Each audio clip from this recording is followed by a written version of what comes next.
Alright guys, so here is a quick tutorial on how to get any color palette from any photo that you want using Adobe Color. You can always drag and drop your image here, or you can select a file from your computer.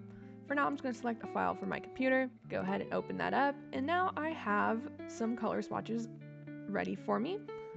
Of course, if I want it to choose a different color from maybe elsewhere, maybe this kind of like brighter orange, I can always do that. If I want to reorganize it, I can do that too. I just can click and drag, make the adjustments that I need to. And now I have my color palette ready. These codes at the bottom, I can copy and paste them. So now that I'm in Illustrator, I can edit that color using that color code that was generated from that color palette. Down here at the very bottom where that hashtag is, I'm just gonna hit Control V on my keyboard. I'm gonna hit OK. And so now that color is there. I can also add this as a swatch.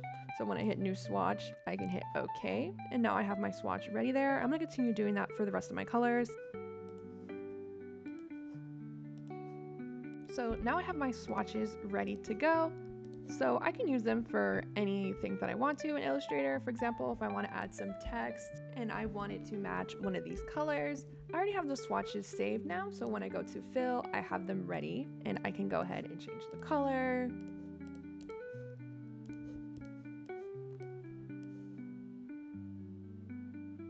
And there we have it. So that is how to get an easy color palette and those color codes from an image of your choosing using Adobe Color. Let me know if that helped, and I'll see you in the next video.